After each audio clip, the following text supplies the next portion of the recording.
জুবিন গাৰ্গে লুৰিণজ্যোতি গগৈৰ দলটোক কি কৈছিল সেই কথাক লৈ মুখ্যমন্ত্ৰীৰ মস্কৰা। লুৰিণজ্যোতি গগৈক জুবিনে কি কৈ গৈছিল এই ফটুৱা পাৰ্টি।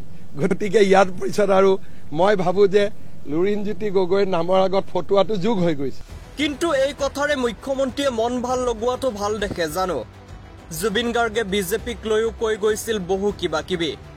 বিজেপিক লৈ কি কৈছিল জুবিন গাৰ্গে সেয়া মনত ৰাখিব লাগিব। জুবিন গাৰ্গৰ ভাষাত ফালি দিছিল বিজেপিক। প্ৰথমে সেই জুবিন গাৰ্গৰ জনপ্ৰিয় গানটোৰেই আৰম্ভণি কৰিছো। সেই 2019 মানত বিজেপি চৰকাৰখনে জাপি দিয়া জাতিদ্ৰোহী কেবক লৈ যে উত্তাল প্ৰতিবাদ হৈছিল অসমত, সেই সময়ত জুবিন গাৰ্গে লিখিছিল, পলিটিক্স নকৰিবা বন্ধু।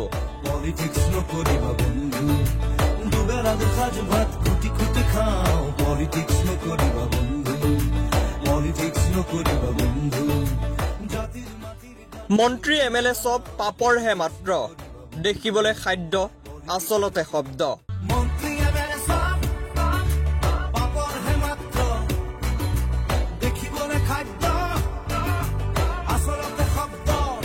সমতাৰ জোৱাৰত আমি আছো মুগ্ধ, জাগ্ৰত জনতাক কৰি দিশ ভ্ৰষ্ট।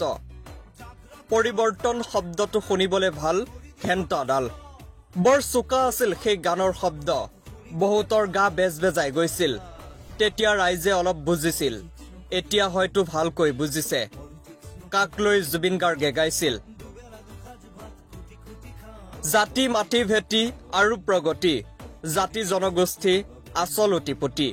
মুকলিকৈও কৈছিল বহু কথা। বিজেপিক যেনেকৈ জিকাইছিলো তেনেকৈ হৰুৱাম। বিজেপিক যেনেকৈ জিকাইছিলো তেনেকৈ হৰুৱাম। নিজৰ ষ্টাইলেৰে জুবিনে কৈছিল, বিজেপি বটলা, খালি বিজেপিক ভোট নিদিব। একদম চিধা কৰা, একদম বটলা মাল। য'ত গছ লাগে তাত গছ কাটি আছে, য'ত গছ নালাগে তাত গছ ৰুই আছে, ফ্ৰী চাউল দি আছে। আৰু কম নেকি? মুখখন মেলিলে বৰ বেয়া কিন্তু মই। চ' ডোন্ট ডু ইট। আমি ভিখাৰী নহয় কিন্তু। We have land, we have trees, we have hills, we have rivers, we have everything. কা আন্দোলনৰ সময়ত চৰকাৰৰ বিৰুদ্ধে প্ৰতিবাদ কৰি হুংকাৰ দিছিল জুবিন গাৰ্গে। বহু সময়ত মুকলিকৈ আহ্বান জনাইছিল জুবিন গাৰ্গে, বিজেপিক ভোট নিদিব, খালি বিজেপিক ভোট নিদিব। কৈছিল সংবাদ মাধ্যমতো, বিজেপিয়ে উল্টা পুল্টা কৰিছে, বিজেপি উফৰি যাব। এখন বিজেপি এসছে, বিজেপি উল্টো পাল্টা কৰছে, প্ৰয়োজন হলে বিজেপি উড়ে যাবে। এনেবোৰ কথাতে বহুবাৰ মুখ্যমন্ত্ৰীৰ আক্ৰমণৰ লক্ষ্য হৈছিল জুবিন গাৰ্গ।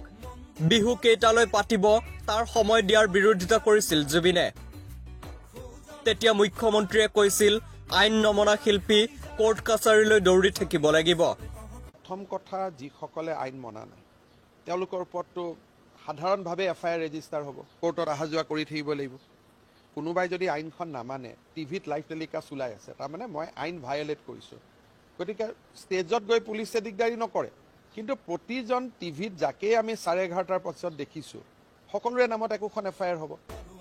সেয়ে কেতিয়াবা বিজেপি দল আৰু কেতিয়াবা মুখ্যমন্ত্ৰীক চোকা সমালোচনা কৰিছিল জুবিন গাৰ্গে।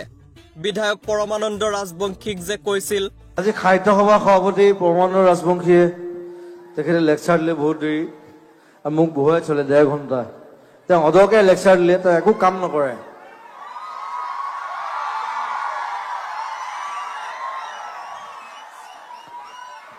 তেওঁ এবাৰ গুৱাহাটী সাহিত্য সভাত মোক মাতি লৈ গ'ল, ক'লে মোক জুবিন, মই চব স্পষ্ট কথা কওঁ দেই, মোৰ লোক ধাক একো নাই। তেওঁ মোক মাতি লৈ গ'ল যে জুবিন তুমি, আমাৰ পইচা পাতি নাই, সাহিত্য সভা। বোলো ঠিক আছে, সাহিত্য সভা অ'কে, মই যাম। গৈ মই 1 ঘণ্টা এনেই গান গালো, একো নাই, অ'কে। আমাৰ গুৱাহাটী মিউজিচিয়ানে বজাইছে, চব মোৰ ভাই বন্ধু। তাৰপিছত মোক এটা পেকেট এটা দিছে, মস্ত পেকেট এটা দিছে সাহিত্য সভাত দেই। মই কৈ আছো শুনক, ইটছ ভেৰি ইণ্টাৰেষ্টিং। মোক খং উঠাৰ কাৰণ আছে। সাহিত্য সভাত পেকেট এটা দিছে, মস্ত বহাইছো, কিতাপ দিছে। মই কিতাপ দিলে ভাল পাওঁ, গছ দিলে ভাল পাওঁ, কিতাপ দিলে ভাল পাওঁ। মই ঘৰত লৈ গ'লো। ৰাতিপুৱা বাৰু কোনো নাই বাৰু, মই চবকে ভাত খুৱাইছো। সাহিত্য সভাই ভাত খোৱা নাই কিন্তু মই খাইছো আৱাজ অনলি ওৱান মই নিজে পৰঠা বনাইছো তাৰপিছত পেকেটটো খুলিছো তাত কিবা মুলতানী মিট্টি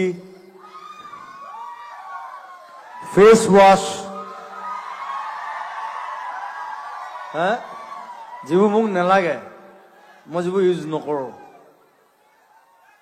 মই বোলো কিতাপ দিব লাগিছিলে ৱাই পৰমানন্দ ৰাজবংশী মই আজি মই ডাইৰেক্টলি ইয়াৰ পৰা গালি পাৰিছো ইয়াৰ পৰা He's doing bad. জুবিন গাৰ্গৰ আৱিষ্কাৰক বুলি দাবী কৰা মানুহজনকেই যি অসম বিখ্যাত সেই উপাধিটো দিছিল কি আক্ৰমণ কৰিব সি মোতকে 1 বছৰ সৰু বি বৰুৱা অলগ অৰ্থ এটা অকল চিঞৰে কাজিয়া কৰে ব্ৰেইনত একো নাই সাংস্কৃতিক মন্ত্ৰী বিমল বৰাক সমালোচনা কৰি কৈছিল বিমল বৰা নামতহে কালচাৰেল মিনিষ্টাৰ বিমল বৰা ধৰক কালচাৰেল মিনিষ্টাৰ নামটোহে কালচাৰেল মিনিষ্টাৰ কালচাৰ কৰে জানো নৰেন্দ্ৰ মোদীৰ কথাও জানো কোৱা নাছিল মোদীনে কি কৈছিলে চাহে বেচিছিলে প্ৰাইম মিনিষ্টাৰ হ'ল